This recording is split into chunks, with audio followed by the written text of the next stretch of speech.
La historia de la medicina y de la psicología forense refleja un proceso continuo de transformación científica y social. Desde los primeros enfoques clínicos, centrados en el tratamiento del paciente, estas disciplinas evolucionaron hacia modelos especializados, orientados a la evaluación pericial y al apoyo del sistema judicial. El desarrollo de la psiquiatría, por ejemplo, la estandarización de métodos diagnósticos y la incorporación de herramientas neurocientíficas han permitido una comprensión más precisa del comportamiento humano y la responsabilidad legal. Hoy, la psicología forense se consolida como un campo interdisciplinar que integra ciencia, derecho y tecnología para responder a los desafíos contemporáneos de la justicia. Y precisamente de esta evolución histórica nos hablará nuestro siguiente invitado, el doctor Bernard Tifón, psicólogo jurídico y forense, profesor de psicología criminal y autor, entre otras obras, de Saga Tifón, desde la cirugía romancista hasta la psiquiatría y psicología forense, la investigación de un viaje histórico médico y social familiar de 3 siglos. Doctor Bernard Tifón, muy buenas noches. Buenas noches, Pedro. Bienvenido, doctor, bienvenido. ¿Qué tal estamos? Muchas gracias. Bien, aquí haciendo pues mis cosas aquí en el despacho y avanzando trabajo para el día de mañana. Qué bueno, el día de mañana, que se presenta ¿cómo? Bueno, pues en principio pues con muchos juicios, las docencias, con los alumnos, las visitas del despacho, con sus casuísticas particulares en el ámbito judicial, y vamos desarrollando pues las periciales para que el día de mañana pues eso, pues vayamos justamente a juicio y en función de las casuísticas pues si es el ámbito penal, el ámbito civil o el ámbito pues laboral, pues lo que sea pues que se vaya terciando. Estamos hablando con el doctor Bernard Tifón, que lo conocemos hace años, pero años, y cuando digo años son años de verdad, más de 10 años o 20, ¿no, Bernard? Y desde luego lo podemos encontrar en la Universidad Internacional de Cataluña, dando clases y trabajando con la justicia, pues peritando aquellos momentos difíciles que el ser humano aporta muchas veces por la falta de... no sé, voy a decir regulación neuronal, por llamarlo de alguna manera, ¿no, Bernardo? Sí. A ver, antes que nada, matizar, ya no estoy en la Universidad Internacional, ahora estoy en la Universidad Abat Oliba de Barcelona, dando e impartiendo la misma asignatura que antes impartía y de siempre imparto, la asignatura de Psicología Criminal y Forense en el grado de Criminología. Pero actualmente estoy en la Universidad Abat Oliba, eso sí. Muy bien, muy bien. Bueno, pues ahí lo podemos encontrar. Pero a día de hoy no vamos a hablar de sus 20 y tantos libros que tiene ya publicados, sino del último trabajo que tiene lanzado al mercado, que además es curioso, Bernard, que un libro como este tan particular, y ahora tú me explicas el por qué, ¿no? Ha tenido y tiene tanto revuelo, tanto éxito. ¿Qué está ocurriendo con ese libro? Que no sé si los demás han tenido tanta notoriedad en el mercado, que sí, pero que yo creo que se ha comido los más de 20 libros que tienes ya en el mercado, ¿no? Sí. A ver, salió publicado el libro que se titula Saga Tifón, desde la cirugía romancista hasta la psiquiatría y psicología forense, que abarca 300 años de historia de la medicina. Es decir, y esto viene derivado porque yo formo parte de la 6ª generación de ancestros, antepasados míos, que han formado parte de lo que es la medicina de los últimos 300 años en Barcelona. Mi padre era neurólogo y psiquiatra, por lo tanto neuropsiquiatra. Mi abuelo era médico cardiólogo y neumólogo. Mi bisabuelo era cirujano pedicuro. Mi tatarabuelo también lo era, cirujano y pedicuro. Y mi tataradeudo también lo era cirujano, digamos por así decir, cañista o artista pedicuro, tal como se hacía constar en su publicidad. Entonces, estamos hablando desde 1845 que mi tataradeudo, en este caso era Alexis Tifón, vino desde Narbona, desde Francia, sur de Francia, se desplazó justamente hasta España, quería venir hasta Valencia y finalmente se quedó en Barcelona. Y aquí en Barcelona, concretamente, estamos hablando del siglo XIX, mitades del siglo XIX, 1845 más concretamente, pues se asentó en lo que hoy en día serían la Rambla de Santa Mónica, las famosas Ramblas de Barcelona, del número 17 actualmente. Y aún está, digamos, lo que sería el edificio, con lo que es la fachada del edificio, que hoy en día, evidentemente, lo ocupa un polideportivo, en ese sentido, ¿no? Un gimnasio.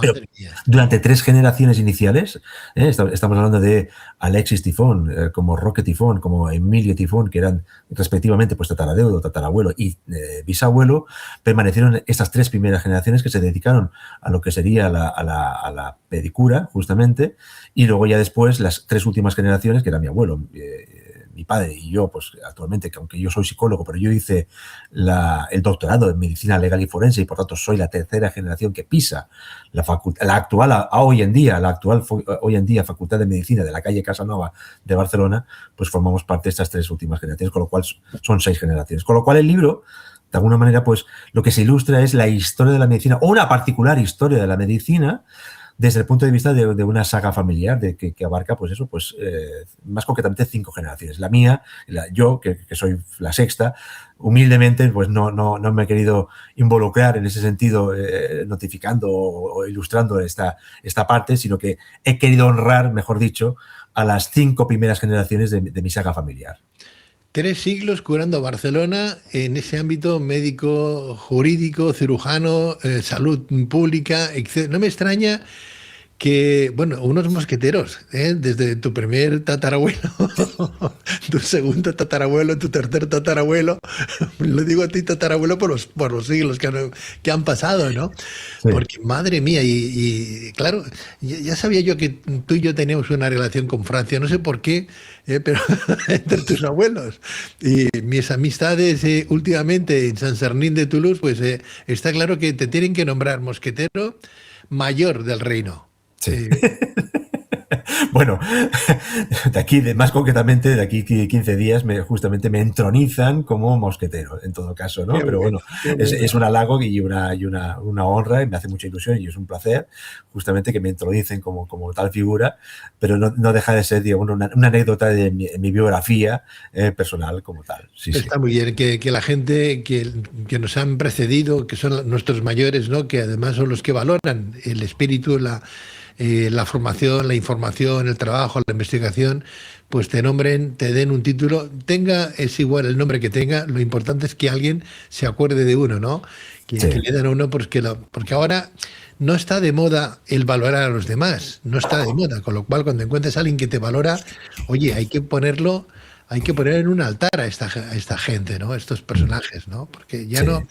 Quizás lo malo de nuestra sociedad, Bernard, tú como psicólogo forense, claro, tú acudes a peritar cómo fue un asesinato en un momento determinado y a explicar cuáles son los determinantes para que aquello haya ocurrido en un momento determinado, para defender o no defender al acusado en este caso, ¿no?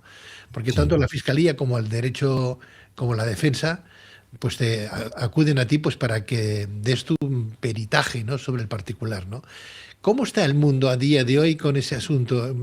¿Ha evolucionado algo? ¿Estamos aprendiendo algo?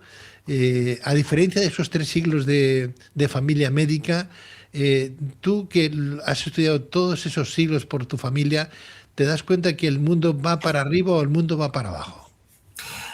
A ver, se hace difícil contestar a esta pregunta, que es una pregunta muy interesante, la que tú muy bien planteas, Pedro. Es decir, si el mundo va para arriba o va para abajo.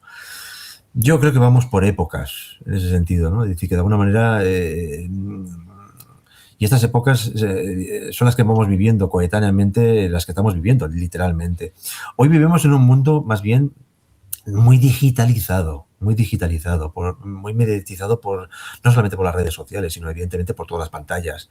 Unas pantallas que evidentemente, y estoy seguro que al igual que tú y yo, que somos de la misma quinta o de la misma época, en ese sentido, no teníamos a disposición en absoluto para nada. Es decir, al contrario, para que nos hagamos a la idea, pues nosotros evidentemente cuando íbamos a la calle a jugar y jugábamos pues con las pelotas, con la pelota, con la bicicleta, con el patinete o lo que sea. Hoy en día el niño que evidentemente de hoy en día, a fechas de hoy, contemporáneamente, estoy hablando, pues evidentemente requiere y necesita de las pantallas, que si el móvil, que si la Switch, que si cualquier tipo de circunstancia, digamos, digital.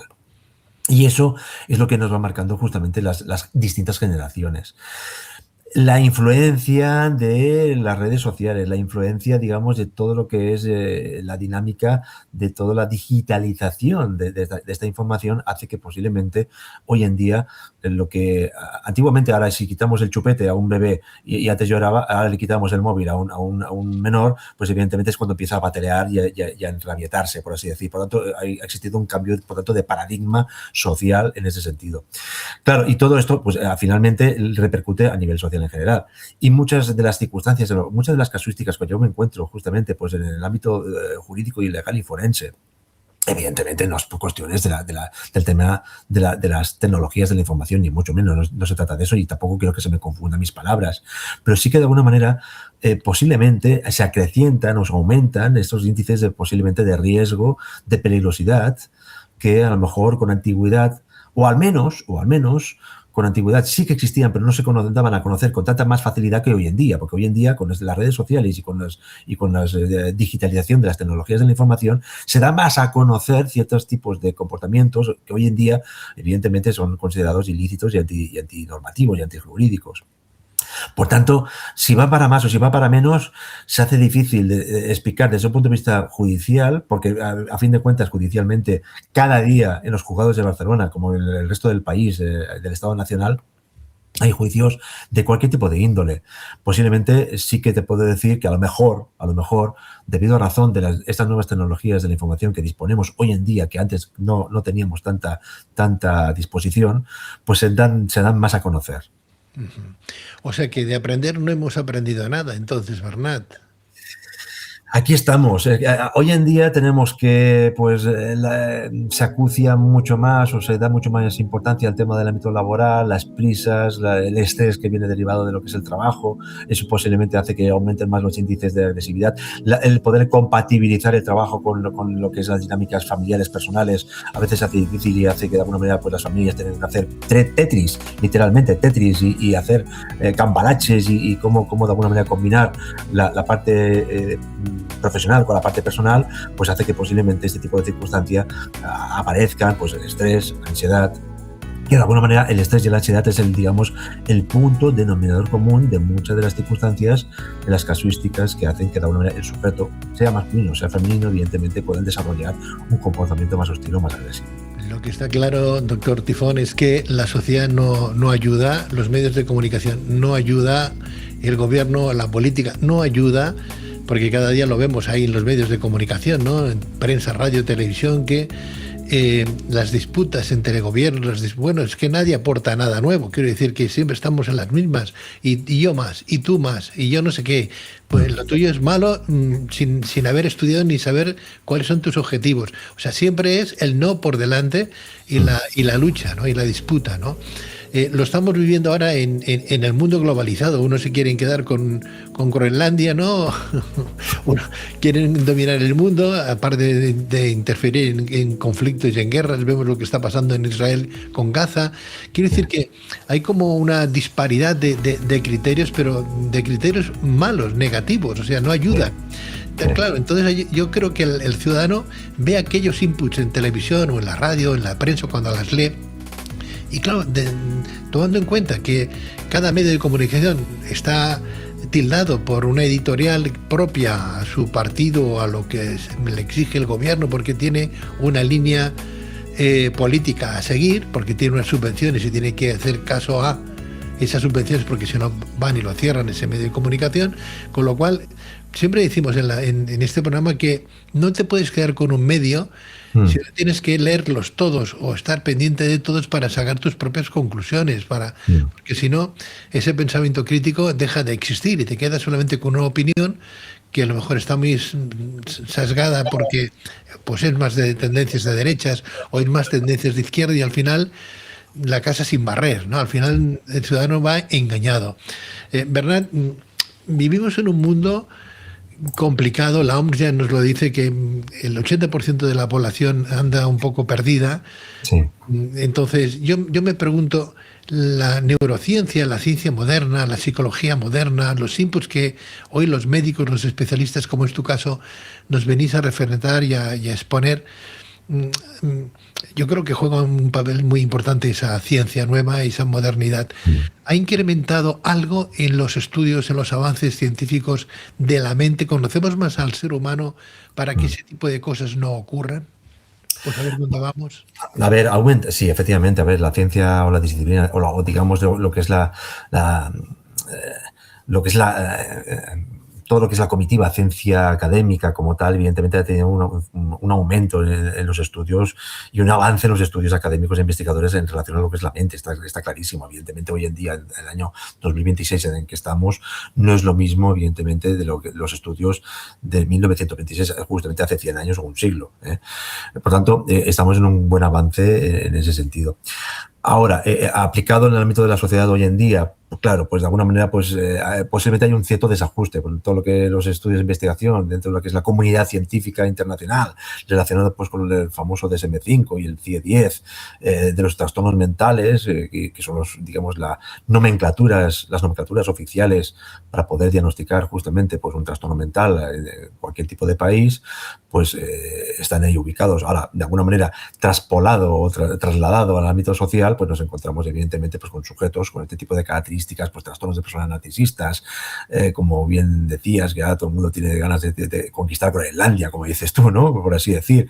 Bueno, pues evidentemente nos encontramos con este tipo de perfil de sujetos que ocupan un cargo de poder, y ocupando un cargo de poder, de alguna manera, pues se encuentran en una situación posiblemente de favoritismo para poder decidir en lugar de otros, y que no deja de ser evidentemente un proceso para los sujetos que están ocupando un cargo de poder, me refiero, un proceso de negociación para las diferentes partes y poder conseguir justamente esos beneficios. Ya no digo que sean propios, a lo mejor evidentemente puede ser de carácter social para la comunidad, digamos, de los propios ciudadanos, pero que evidentemente a ojos de otras personas que están foráneas a las circunstancias, a lo mejor puede ser visto como una cuestión personal. También puede ser una cuestión evidentemente social en beneficio de los ciudadanos, vuelvo a repetir, ¿no? Pero esto ya después, como bien se sabe, las decisiones políticas, sociales que se puedan devenir, solamente lo que es la historia, o el devenir, el transcurso de lo que es la historia, es lo que pondrá a cada uno en su lugar, en donde se merecen, evidentemente, claro. Lo que pasa es que, claro, hablamos de historia. Nos gustaría que eso ocurriera hoy, que no lo lean nuestros abuelos, ¿no? O en este caso nuestros tatarabuelos, porque pues no sé cómo llamaría un tatarabuelo a su nieto tatarabuelo, no sé cómo lo llamaría, ahora no me viene a la cabeza, ¿no? No sabía decírtelo en todo caso, ¿no? Pero porque para nosotros es un tatarabuelo, pero para él nosotros ¿qué seríamos, no? Bueno, tataranieto, tataranieto, claro, tataranieto. Sí. Yo espero que eso no ocurra. En cualquier caso, este último libro tuyo, yo creo que además vas a tener que abrir una cátedra especial en la universidad para hablar de esos 300 años de medicina romancista, de psicología forense contigo, porque podemos aprender mucho de tu saga, de tu gente, de tus familiares que han estado muy implicados en la medicina a nivel general, porque antes la psicología no cursaba de tal manera como la cursa ahora, la medicina como tal, y que hoy la psicología, caramba, ha dado un paso importante para conocer al individuo, al ser humano, ¿no? Claro. A ver, contextualizado en la obra que he escrito, a ver, se ha de matizar que la cirugía romancista o el médico romancista era lo que en aquella época era el médico que había estudiado la carrera de medicina, pero sin los estudios de latín. O sea, había diferentes tipos de tipologías de médicos. Había el médico academicista, que había hecho todos los estudios de medicina y había estudiado latín. El médico romancista, que no había hecho los estudios de medicina, pero sin haber estudiado latín. Y luego estaban los sangradores, por ejemplo, y otro tipo de tipologías justamente del ámbito sanitario. En el caso, por ejemplo, más concretamente de mis ancestros, mi tataradeudo, mi tatarabuelo, que además aprendían justamente lo que era el oficio de padre a hijo, aparte entonces, hoy en día es la Real Academia de Medicina de Cataluña, que está en la calle del Carme de Barcelona, cerca de las Ramblas. Ahí estaba ubicado, e incluso hoy en día, a fecha de hoy, aún se puede visitar, y es el antiguo teatro, el anfiteatro, digamos, típico de los médicos, en el que el centro de de lo que es la sala estaba la mesa de disección y arriba se hacían unas gradas donde se sentaban los estudiantes de medicina y que, bueno, que lo notifico para los oyentes que se puede visitar tranquilamente pidiendo, si mal no recuerdo, solicitando día y hora a la propia Real Academia de Medicina de Cataluña. Y esta era la antigua Facultad de Medicina hasta el año 1906, que es cuando se inaugura la actual, hoy en día, Facultad de Medicina, que está ubicada en la calle Casanova de Barcelona. Y que es allí donde aparecen las tres últimas generaciones, mi abuelo, mi padre y yo mismo. Por eso que de alguna manera, claro, vamos a ver, mi abuelo, que sacó la carrera de medicina en 1919, es, digamos, por así decir, el que sí que realmente llegó a conseguir lo que es la carrera de medicina como tal. En ese sentido, desde un punto de vista más academicista, universitario y reglado, por así decir. Los tres primeros, por así decir, habían hecho, y hemos de tener en cuenta que hemos de contextualizarlo para la época.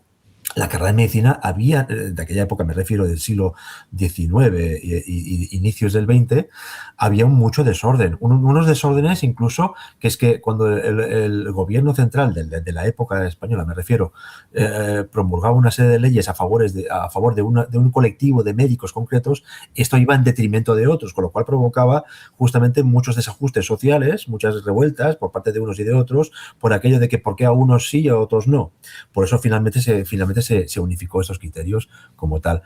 Curiosamente, más concretamente la figura de mi bisabuelo, mi tatarabuelo, Roque Tifón, solicitó justamente a la Casa Real, que entonces era la Alfonso XII, pues que se le reconociese su actividad profesional, en el sentido de, porque según él, en su propio manuscrito, a mano, que envió a Su Majestad el Rey Alfonso XII, que había curado pues a sargentos, a cabos y a militares y a toda gente que estaba en la pobreza y que le gustaría que le reconociese su actividad profesional y que pudiese ostentar el escudo real. Y efectivamente Alfonso XII le contestó y le dijo que justamente pues podía ostentar el título de cirujano callista de Su Majestad el Rey y pudiendo utilizar justamente lo que era el escudo real como tal, digamos, en lo que sería para publicitarse, y de hecho en aquella época publicitarse con este tipo de nomenclatura era bastante, digamos, muy atrayente. Un sello de distinción total. Un sello de distinción total, efectivamente.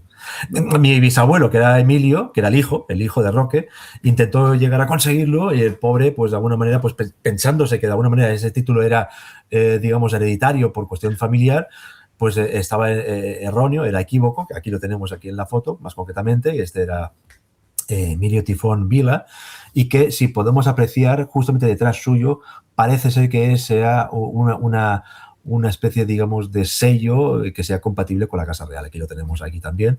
Y entonces, bueno, pues Alfonso XIII, que era entonces el rey de aquella época, pues bueno, pues no le contestó de forma no tan directa, evidentemente. Tampoco es que Alfonso XII con la anterior figura de Roque le contestase directamente, pero en cambio sí que me dio el Marqués de Borja con relación a Emilio y a Alfonso XIII, y ya al Marqués de Borja ya le dijo que esto no era competencia de la Casa Real y que evidentemente no podía otorgarle dicha nomenclatura que sí que disponía su propio padre. Qué interesante este último libro del doctor Bernard Tifón, que podemos encontrar en todas las librerías de España, entiendo, doctor. El título es Saga Tifón, desde la cirugía romancista hasta la psiquiatría y psicología forense, la investigación de un viaje histórico, médico y social familiar de 3 siglos, nada más y nada menos. Bueno, menos mal que tenemos ahí un buen psicólogo forense como es el doctor Bernard Tifón, que nos puede atender en nuestra casuística particular o personal, como que también en nuestro sistema pedagógico, dándonos clases en la Universidad Abat Oliba, y que podemos leer en ese último trabajo de 3 siglos nada más y nada menos de medicina romancista a psicología médico-forense, como es la saga Tifón, que podemos encontrar en todas las librerías de España. Doctor Bernard Tifón, de verdad ha sido un placer como siempre hablar contigo. No tardes tanto en volver, por favor, que estamos siempre encantados de escucharte y de seguirte. Encantado y siempre un placer estar con vosotros, siempre, de verdad. Cuídate mucho, querido amigo, cuídate mucho. Gracias. Muy buenas noches. Adiós.